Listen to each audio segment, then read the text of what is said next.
Hello, fellow comic book lovers, and welcome to another episode of In the Library of Graphic Literature with your host, Wallace Ryan.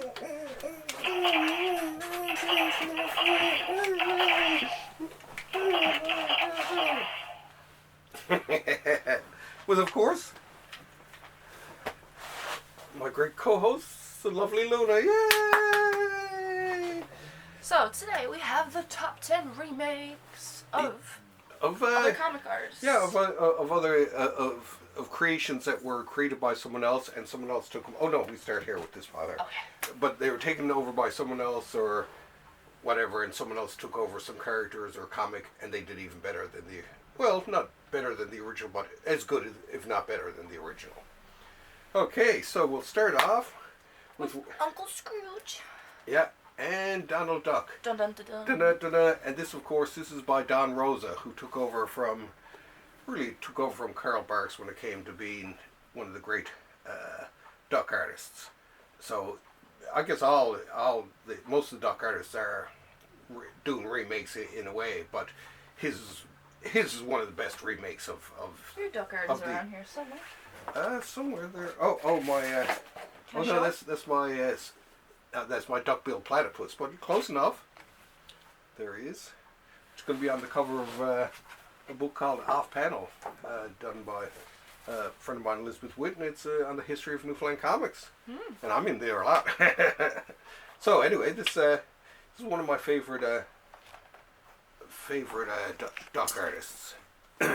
Especially he's best known for his Life and Times of Scrooge McDuck, which is a bloody classic, right? Some of the best Duck comics there are, without a doubt, right? Great, just great stories, great adventures, and the art he draws. I like the way he draws the ducks. Some people, when I've seen some of these European people do it, it's just like some are as good, but not quite as good as good old Don Rosa. So he was number 12. Actually, we're doing a daring dozen, actually, instead of just a top 10, I figured. Oh, okay. A daring dozen. Yeah. Where'd you get that one from? It was the best D I could come up with for a dozen, right? It's either that or the dirty dozen, but or these dime a dozen, but that doesn't sound too nice. Yeah, exactly, right? Okay, so here we have Vision. Is Yeah. this WandaVision? Well, yeah, it's the character of the Vision who marries Wanda. Now, in this one, he's married to another android that he has created, and a family that he's created for himself. And it starts out really kind of neat and all that, but then it gets kind of creepy, kind of fast, right? Tom King, he's a person who does a lot of these remakes, and I'd say he's one of my favorites. Right, this whole series was absolutely amazing, because the Vision is one of my favorite superheroes, and they took it and they ran with it, and they did an amazing jobs. Thank you very much, Tom. We owe you. And actually, one of the people who drew on this is our friend Michael Walsh, who's sort of a member of the local community in a way. Oh. So.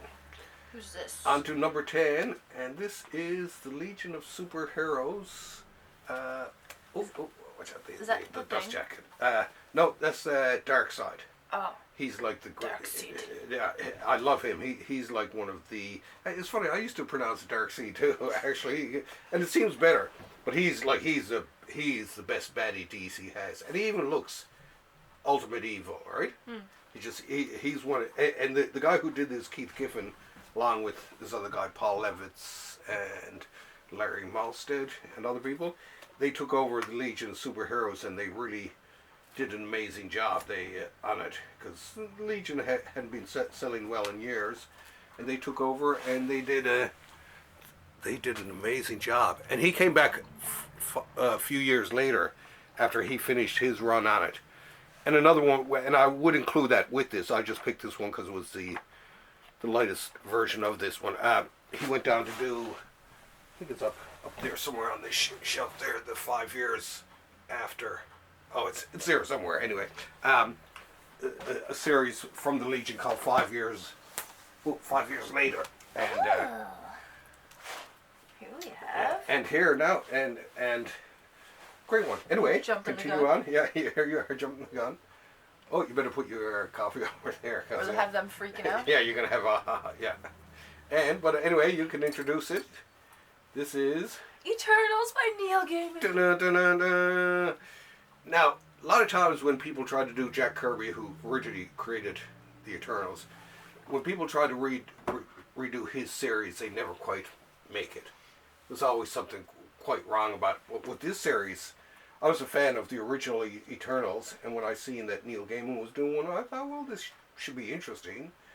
But it was great, and the art, I love the artist, John Romita Jr., still one of my favorites. Bit of a glare. Oh yeah. Is it, how about there? Let me see if this is glary. Oh, it's not too bad, actually. But yeah, it's, I love the cover for it.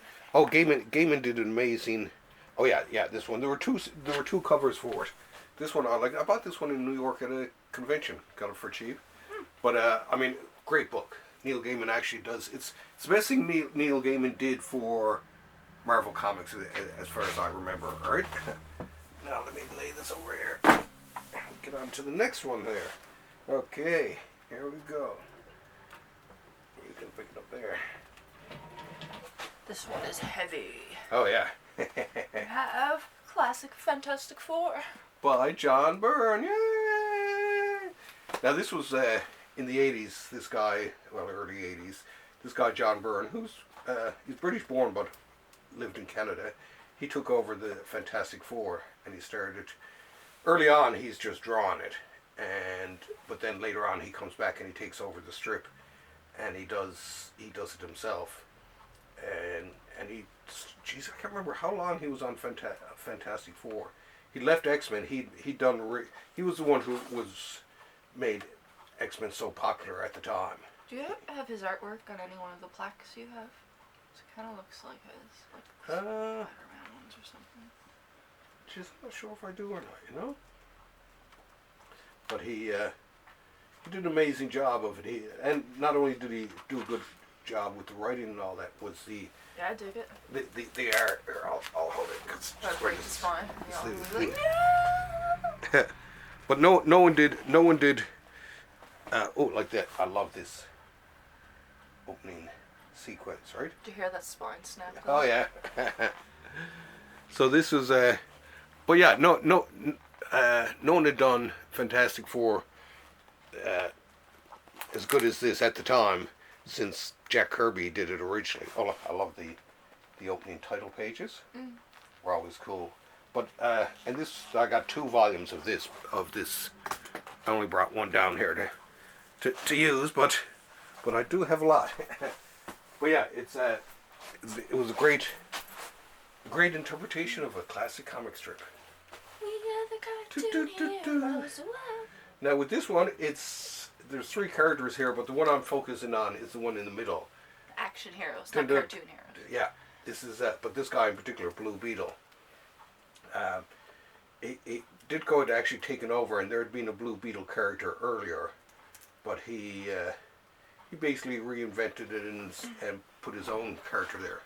Now that's the Captain Atom, that part there. I'll show you it's a little bit further oh there. That's the and he changed the old costume of the old Blue Beetle was kind of boring looking, but Ditko gave it this super cool costume, and he gave him this really cool ship that he used to fly around in. I don't think they could see it from that far away. That was shaped like a beetle.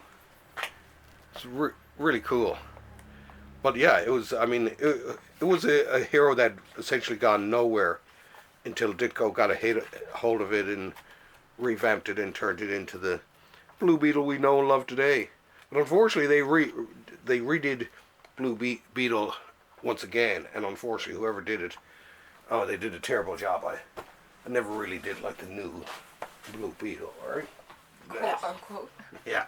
Okay, so next up here on our remakes. Oh yes. The Tomb of Dracula. Yeah. Now, of course, this is from the classic novel. And this one too, it's the artist on this, Gene Colan. He was on this for the entire run of the comic. Ran for 75 issues. And Marv Wolfman comes on at issue 7, I think it is, and he stays on then right till the end, till 75, I think it is. Yeah, 7. He starts. There were a bunch of writers before him, but I mean I love Dracula. It's this guy, this artist they picked for, Gene Colan. He was perfect for it. I mean, look, isn't that great? That's just great mystery. I mean, it just it screams Dracula. But the way he drew Dracula too, he makes Dracula seem like almost regal or like a member of royalty or something like that. What is? These are some of the black and white versions, but he gives him a real feeling of look here, of stature, and he just makes him seem majestic, and for a villain like him, that's pretty darn good, but very mysterious. Gene the Dean, they call him. He did some great. The boys did a great job on Dracula. Actually, the best Dracula, I think, even compared to the original novel. Next up. I wouldn't say that if I were you. No. Yeah. Next up is Swamp Thing By Alan Moore. Now, Alan Moore was famous, of course, for like The Watchmen and League of Extraordinary Gentlemen and stuff like that. Ooh, it's so soft. It is, isn't it? And V for Vendetta. He did V for Vendetta. He wrote it. Now, this was he did Swamp Thing before he did all his other famous things, and he took over Swamp Thing, and he just here, I'll hold it up if you want. And he basically he changed the character completely, because originally in the original Swamp Thing had been a human being, and he was Alec Holland. He was this guy who created this secret formula, and he ended up falling in the swamp because, for various reasons, there were these criminals after his formula and all that. He fell into the eternal bog of stench. No, but he was on fire. He goes into the bog and he comes out, and he's suddenly a swamp creature, and that's Swamp Thing's origin, right? Do you know what the eternal bog of stench is from? No. What? Labyrinth. Oh, okay. But anyway, Swamp Thing. But they went along, and he was always wanting to turn back to his original Alec Holland personality. But in this series, it starts off with him realizing that Alec Holland actually died that night in the swamp, and what was left behind was a plant that thought it was Alec Holland. Now, was it? Now, come on. Da, da, da. Isn't that cool sounding? But even when I read it at the time, I was just like, what the heck? And of course, this is one for you, especially. Da, da, da, da, da. Now, is this a leather cover? Yeah. My goodness. I think it's either leather or close to. Now, the Sandman, I think, qualifies underneath this because there were other Sandmen in the DC universe. There was the 1930s Sandman, the Golden Age. Then there was another Sandman in the 70s who actually makes an appearance in this. I think both of them do. Where are you? Show yourself. I'm going to suck your blasted life out of you, swear. I still read that wrong, completely wrong. Shall I? Oh, no, spine snapped for you. Here, let me hold it up for people. And this is actually one of my favorite editions of the Sandman, of all the different... Oh, and here's the first appearance of Death. Oh. Of all the different, like, paperback, hardcover versions I've seen of the Sandman, this is still the ultimate version. Beautifully printed. Oh, I always like this on the opening page. I'll show the readers this. This shows you how nice. Oh, we got the little... Oh, I still got the thing that came in on the inside. You open it and... Authenticity, son? No, it's just the sticker that was on the back, right? Oh, nothing special. Yeah, I just keep them for bookmarks. Well, look at this. Just watch this. Look. nice little tracing paper overlay. Yeah. Little vellum overlay. But beautifully made. And of course the comic itself was groundbreaking. I don't need to tell people about how great the Sandman was. I spent many hours in the library. Oh, exactly, right? The Sandman, you said the Sandman had a big effect on you. Oh, yes. So, people don't realize what comics can do, right? Okay, next in our cavalcade of remakes here is... Warlock. Now, this guy, Sterling, is one of my favorites, of course. And this is... this was a book. He opened right up to the cover. he became famous for he'd taken Captain Marvel for Marvel Comics and he made it into like a great comic. But then when he left that, he took over this other character that had been previously created years ago, Warlock. And he took this character and of course he changed it completely and went his own way with it. And it was just an absolutely amazing. He turned a hero who was kind of like so-so or whatever, and he turned him into a great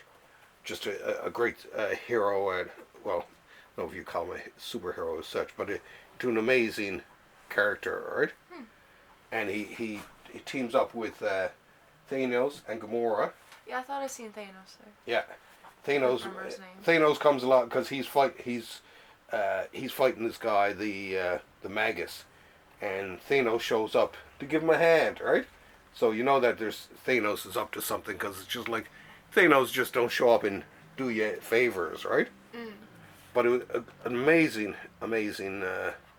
comic. And the funniest thing in this is the last two issues, the last two chapters were in two annuals. This annual and this other one, Marvel 2-in-1. And I don't know how many times though these two comics have been reproduced. They appear in this one because of Adam Warlock. They also appear in the Captain Marvel version of the same thing because Captain Marvel appears in it. Also appears in, an Avengers book. I got 3 or 4 copies of that throughout different collections, right? But hey, it's just that cool. And we're getting down. Now this is our number 2 book here. Green Lantern. And Green Arrow. Now this was, of course, a classic series from the 70s. And for years, Green Arrow had been kind of a boring superhero. He was kind of like a Batman with arrows. But this artist, Neil Adams, reinvented him for the 60s, 70s at the time. And he turned him into sort of almost a bohemian leftist hippie type of guy here. I'll flip it back there. But had him take on different issues too. Like this one is about government overreach. I guess the trials of the Chicago 7. They all had things to do with politics at the time. There's a women's liberation episode in this. There's overpopulation is the Women's liberation. Never thought that would come back. Yeah. Everything in this: pollution, racism, drug abuse, the whole 9 yards. Each issue they were able to do a cool comic without it being too preachy, right? It was kind of a cool comic, and it won all kinds of awards at the time, and it really got a lot of times it got into a lot of the news because it was just like, here's a comic strip that's unlike any other comic strip. And as a matter of fact, there's one panel in here, this one here, this is probably one of the most reprinted half panels. They had an ad down below on the original. One of the most reprinted panels in DC's history. And this, I bought this book a long time ago. Now the worst thing was, when they did this collection, they had the 3 backup stories that were in a flash of Green Lantern, Green Arrow.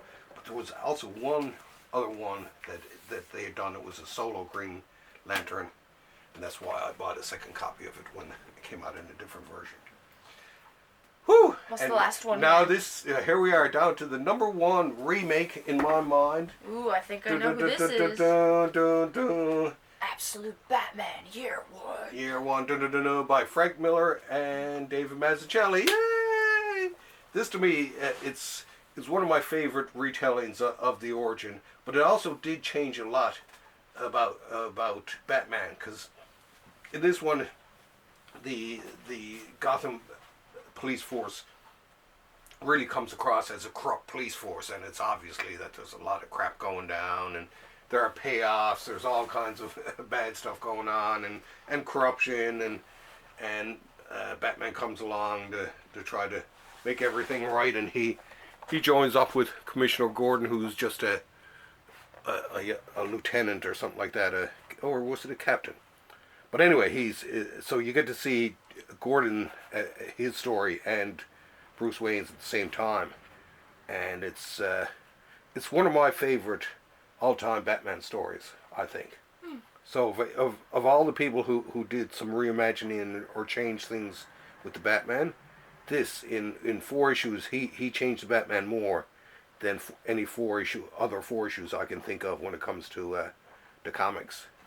He made and there were characters that were even used. Flash from this appears in other ones, and just the whole like I say, the general corrupt nature of the police force and the mayor.